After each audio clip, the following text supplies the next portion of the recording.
ভারত বারবার নিশ্চয়তা দিলেও সীমান্তে গুলি থামছে না। এবার লালমনিরহাটে বাংলাদেশি যুবককে হত্যা করল বিএসএফ।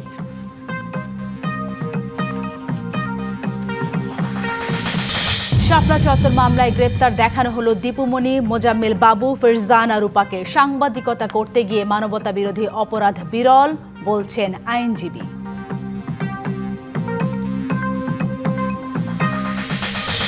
এখনো মাঠ বরাদ্দ হয়নি, তার আগেই রাজধানী পশুর হাটে বসেছে বাঁশ ত্রিপল। কঠোর ব্যবস্থার হুঁশিয়ারিতে কম্ম সাভার সিটি কর্পোরেশনের।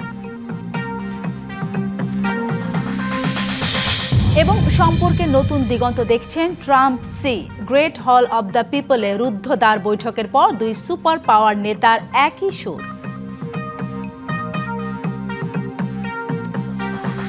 চট্টগ্রামের রাঙ্গুনিয়ার লালানগর ইউনিয়নে নিহতদের বাড়িতে এখন চলছে শোকের মাতম।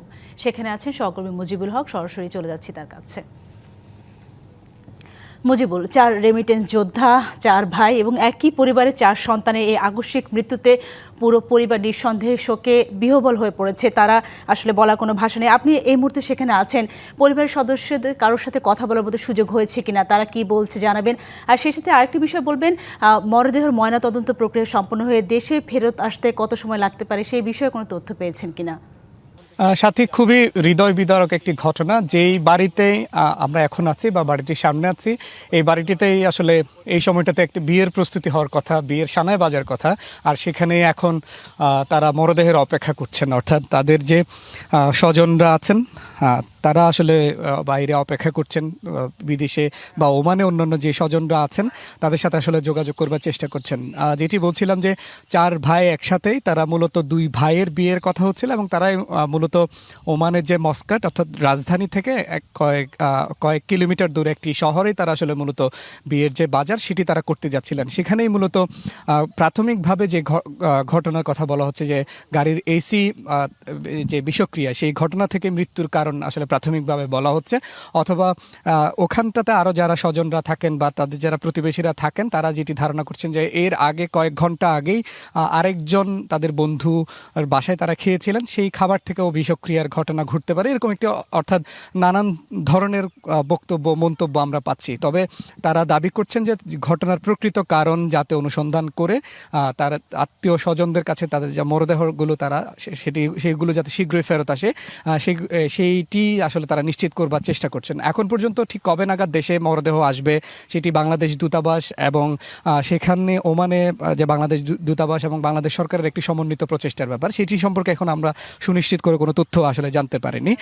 তবে বাসায় তার মা, যে যারা মারা গেছেন তাদের মা এবং এক ভাই এবং তাদের স্ত্রীরা রয়েছেন, কিন্তু তারা এখনও পর্যন্ত ঠিক সেভাবে গণমাধ্যমে কথা বলা বা বাইরে এসে কথা বলার মতো পরিস্থিতি নেই। সেক্ষেত্রে তারা একটু গণমাধ্যম আসলে এড়িয়ে চলছেন, অর্থাৎ তারা বুঝতে পারছেন যে তারা শোকে বিহ্বল। আমরা এলাকাবাসীদের সাথেই কথা বলছিলাম, তারা এই ঘটনার প্রকৃত কারণ অনুসন্ধান চান। আমরা একজনের সাথে একটু কথা বলেই মূলত শেষ করতে চাই। একটু জানাবেন যে আসলে আপনারা কি জানতে পেরেছেন, আপনারা কি চান এখন? আসলে এটা খুবই হৃদয় বিদারক ঘটনা। ওর পরিবারের সাথে আমরাও খুব শোকাহত। আসলে আমরা শুনতেছি কেউ কেউ বলতেছে এটা আসলে ওই খাওয়ার বিষক্রিয়ার মাধ্যমে হবে, আবার কেউ কেউ বলতেছে এটা ওই এসি বিস্ফোরণের মাধ্যমে হবে। আমরা চাই এটা সঠিক একটা তদন্ত হোক, এরকম কখনো আগে হয় নাই এবং আমরা খুবই শোকাহত, ওদের ফ্যামিলি খুবই শোকাহত।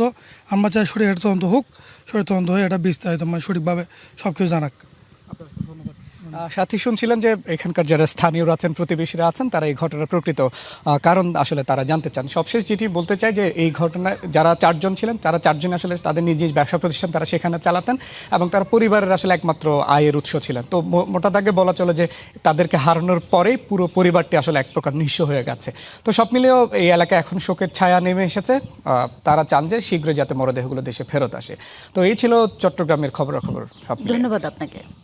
সীমান্তে গুলি চালানো হবে না, ভারত সরকারের পক্ষ থেকে বারবার এমন নিশ্চয়তা দেওয়া হলেও 2-1 দিন পরই প্রাণ যাচ্ছে বাংলাদেশিদের। এবার লালমনিরহাটের হাতীবান্ধায় ভারতের সীমান্তরক্ষী বিএসএফ গুলি করে হত্যা করেছে বাংলাদেশি এক যুবককে।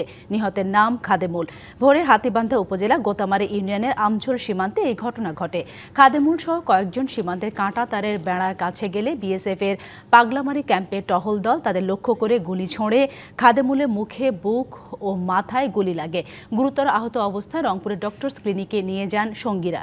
সকালে সেখানে তার মৃত্যু হয়। এ বিষয়ে 15 বিজিবি ব্যাটালিয়নের অধিনায়ক লেফটেন্যান্ট কর্নেল মেহেদী ইমাম জানান, বিজিবির পক্ষ থেকে এ ঘটনার প্রতিবাদ জানিয়ে বিএসএফকে পতাকা বৈঠকের আহ্বান জানানো হয়েছে।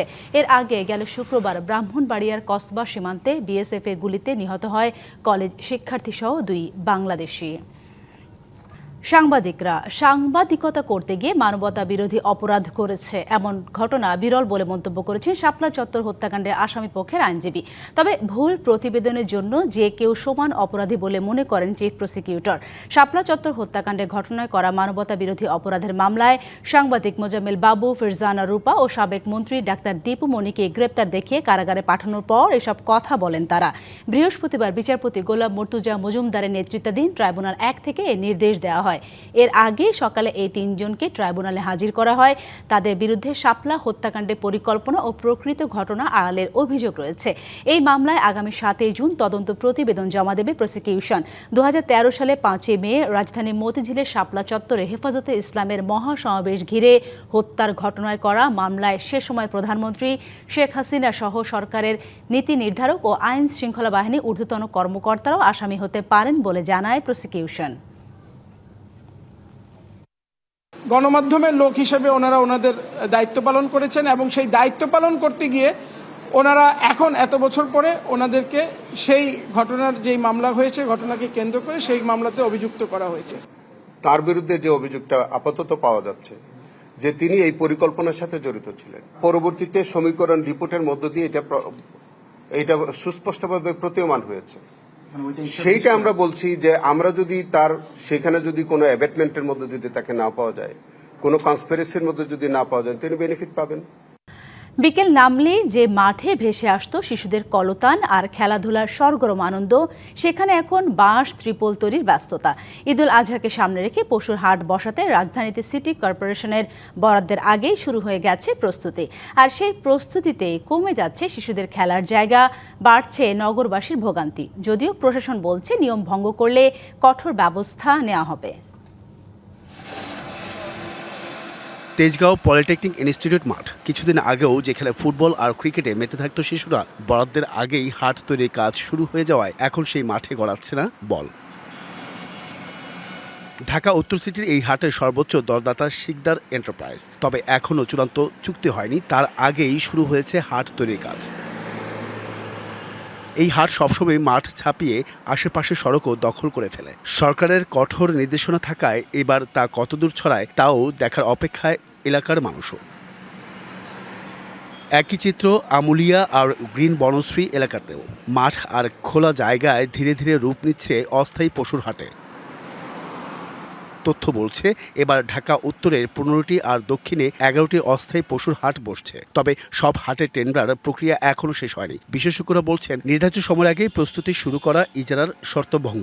ঢাকা শহরে যেখানে খেলার মাঠের তো সংকট এবং আমরা বারবার বলার পরেও খেলার মাঠগুলোকে কুরবানির হাটের বাইরে করার ব্যাপারে সিটি কর্পোরেশনের আগ্রহটা অত্যন্ত কম। অথচ এই বাস্তবতার পরেও এতদিন আগে যদি খেলার মাঠগুলোকে সেই অর্থে দখল করা হয় এবং সেখানে খেলার সুযোগ থেকে আমাদের নাগরিকরা, শিশুরা বঞ্চিত হয়, তাহলে সেটার তো একটা মূল্য আছে। 2 সিটির প্রশাসক জানিয়েছেন নিয়ম ভঙ্গকারীদের বিরুদ্ধে নেওয়া হবে ব্যবস্থা। আইন শৃঙ্খলা রক্ষাকারী বাহিনীদেরকেও বলেছি যে নির্দিষ্ট সময়ের আগে কোথাও হাট বসতে পারবে না। নির্দিষ্ট সীমা আমরা তাদেরকে কোন সীমানা পর্যন্ত তারা ব্যবহার করবে সেই সীমানাও আমরা টেনে দিচ্ছি। কাজে এর বাইরে যদি বসে তাহলে সেটা আইন শৃঙ্খলা রক্ষাকারী বাহিনী ব্যবস্থা গ্রহণ করবে। 4 দিন গরুর হাট, 4 দিনের একটা শর্ত দিয়ে দিই আমরা। নাম্বার 2 হলো গরুর হাটের কারণে কোনো জনদুর্ভোগ, কোনো যানজটের যেন সৃষ্টি না হয়। 3 নম্বর, প্রতিদিনে গরুর হাটে যেই বর্জ্যগুলো থাকে সেটা তার নিজ দায়িত্বে তারা পরিষ্কার করতে বাধ্য থাকে। এরকম আরও কয়েকটা কন্ডিশন দিয়েই কিন্তু তাদেরকে দেওয়া হয়। তবু নগরবাসীর প্রশ্ন, প্রতি বছর একই চিত্র বদলায় না কেন? আর শিশুদের প্রশ্ন, তাদের মাঠ কি তবে প্রতি ঈদেই হারিয়ে যাবে হাটের ভিড়ে? খেলার মাঠ থেকে হাটের মাঠ, রাজধানীতে যেন প্রতি বছরই ফিরে আসে একই গল্প। এবার সেই গল্প থামাতে কতটা কার্যকর হয় সিটি কর্পোরেশন, সেটাই এখন দেখার অপেক্ষায়। Ariful Islam, DBC News, Dhaka. স্থানীয় সরকার নির্বাচন পরিচালনা ও আচরণবিধিতে পরিবর্তন আনার কাজ শুরু করেছে নির্বাচন কমিশন। ভোট হবে রাজনৈতিক দলের প্রতীক ছাড়া, থাকছে না পোস্টারও। এছাড়া প্রত্যেক নির্বাচনে আচরণবিধি সংশোধনের ক্ষেত্রে অংশীজনদের সাথে বসে চূড়ান্ত করা হবে সিদ্ধান্ত। ডিবিসি নিউজকে এসব কথা জানিয়েছেন নির্বাচন কমিশনার আনোয়ারুল ইসলাম সরকার। দেশের 12টি সিটি কর্পোরেশন, 450টির বেশি উপজেলা পরিষদ, 300-র বেশি পৌরসভা ও 61টি জেলা পরিষদের নির্বাচন আয়োজনের সময় শেষ হয়েছে অনেক আগেই। তবে এখনই ভোট করার কোনো আইনি জটিলতা নেই। এছাড়া প্রায় 600 ইউনিয়ন পরিষদের নির্বাচন করার যে 180 দিন সময়সীমা আছে তা শুরু হয়েছে এপ্রিলে। সেই হিসেবে নির্বাচন করতে হবে অক্টোবরের মধ্যে। সম্প্রতি স্থানীয় সরকার নির্বাচনে দলীয় প্রতীক ব্যবহার বাতিলের লক্ষ্যে সিটি কর্পোরেশন আইনের 32-এর ক, পৌরসভা আইনের 20-এর ক, উপজেলা পরিষদ আইনের 16-র ক এবং ইউনিয়ন পরিষদ আইনের 19-এর ক ধারা বাতিল করে সংসদে আলাদা আইন পাশ হয়। ওই আইন অনুযায়ী প্রতিটি নির্বাচনের পরিচালনা এবং আচরণবিধিতে সংশোধনী আনার কাজ শুরু হয়েছে। ভোট আয়োজনের আগে এটি শেষ করতে চায় ইসি। প্রতীক ব্যতীত স্থানীয় সরকার নির্বাচন হবে, রাজনৈতিক দল ভিত্তিক হবে না। এটি বিদ্যমান আইনে আসার ফলশ্রুতিতে এটা সংশ্লিষ্ট যে বিধিমালাটা আছে সেই বিধিমালাটা আমাদের পরিবর্তন করতে হচ্ছে। স্থানীয় সরকার নির্বাচনে পোস্টার না রাখা, আচরণবিধি সংশোধনের মতো বিষয়ে অংশীজনদের সাথে আলোচনা করে সিদ্ধান্তের খসড়া আইন মন্ত্রণালয়ে পাঠাবে ইসি। সবুজ সংকেত পেলে গেজেট প্রকাশ করে তা বাস্তবায়ন করা হবে। অল্প কিছুদিনের মধ্যেই আমাদের বিধিমালার প্রস্তাবটা আমরা আইন মন্ত্রণালয়ে পাঠাবো। এটি ভেটিং হয়ে আসলে পরে গেজেট নোটিফিকেশন। বিগত নির্বাচনের ত্রুটি বিচ্যুতি খুঁজে তা সংশোধন করে নিখুঁতভাবে স্থানীয় সরকার নির্বাচনের সব প্রস্তুতি নিচ্ছে ইসি। গত নির্বাচনের যে ইভালুয়েশন, আমাদের কোথায় কোথায় দুর্বল দিক রয়েছে, কোথায় কোথায় ভুল ত্রুটি রয়েছে, এগুলো নিয়ে আমরা পর্যালোচনা করছি এবং সেটার কিছু কিছু বিষয় আমরা স্থানীয় সরকার নির্বাচনে যাতে প্রতিফলিত হয় সে চেষ্টা করব। সব আয়োজন শেষে সুষ্ঠু নিরপেক্ষ স্থানীয় সরকার নির্বাচনের মাধ্যমে জনপ্রতিনিধিরা দায়িত্ব নেবেন এমন প্রত্যাশা সবার। Humaira Faruqui, DBC News, Dhaka. প্রতি বছরই আগাম বন্যা বৃষ্টিতে ক্ষতি হয় হাওরের ফসল।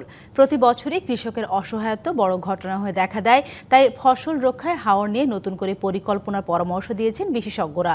জোর দিয়েছেন সুপরিকল্পিত ব্যবস্থাপনায়। বর্ষা মৌসুমের আগেই অতি ভারী বৃষ্টি, যাতে ব্যাপক ক্ষয়ক্ষতির শিকার হয়েছে হাওরের কৃষি। ডুবে গেছে হাজার হাজার হেক্টর জমির ধান, পথে বসেছেন বহু কৃষক। কিন্তু শুধু চলতি বছরই নয়, আবহাওয়া পরিবর্তনের কারণে যে কোনো বছরই এমন আগাম বৃষ্টি হতে পারে, যাতে আবারও বড় ক্ষতির মুখে পড়তে পারে হাওরের কৃষি। যখন বৃষ্টি হওয়ার কথা না, সেই সময় ঘন ঘন পশ্চিমা লঘুচাপ এসেছে, সেই সময় টানা বৃষ্টি হয়েছে। যে পরিমাণ বৃষ্টি হয়েছে, এই বৃষ্টির কারণে এগ্রিকালচার সেক্টরে বিশাল একটা ইম্প্যাক্ট হয়েছে এবং দেখা যাচ্ছে এই ক্ষেত্রে আমাদের আরও গবেষণা করা দরকার। এই ধরনের ওয়েদার চেঞ্জকে আমাদের ভবিষ্যতে হয়তো আরও ভোগাবে এবং এটা কীভাবে আমরা মোকাবেলা করবো বা এই ধরনের প্যাটার্ন যদি আমরা আগে আইডেন্টিফাই করতে পারি, সেক্ষেত্রে আমাদের দীর্ঘমেয়াদী পরিকল্পনা করতে অনেকটাই সুবিধা হবে। বিশেষজ্ঞরা বলছেন, আবহাওয়া পরিবর্তনের বিষয় মাথায় রেখে হাওরের কৃষি নিয়ে নতুন করে ভাবতে হবে। সার্বিক প্রস্তুতির ক্ষেত্রে আমাদের ঘাটতিগুলো কি কি আছে সেগুলোকে চিহ্নিত করে গবেষণার মাধ্যমে চিহ্নিত করতে হবে। যেখানে আমাদের আরও বড় প্রবলেম যে আমরা গবেষণা করি না। যেমন 150 বছরের মধ্যে আমরা দেখেছি মেঘালয়ের সর্বোচ্চ বৃষ্টি হয়েছিল 2022-23-এ, পুরো সিলেট সুনামগঞ্জ ডুবে গিয়েছিল।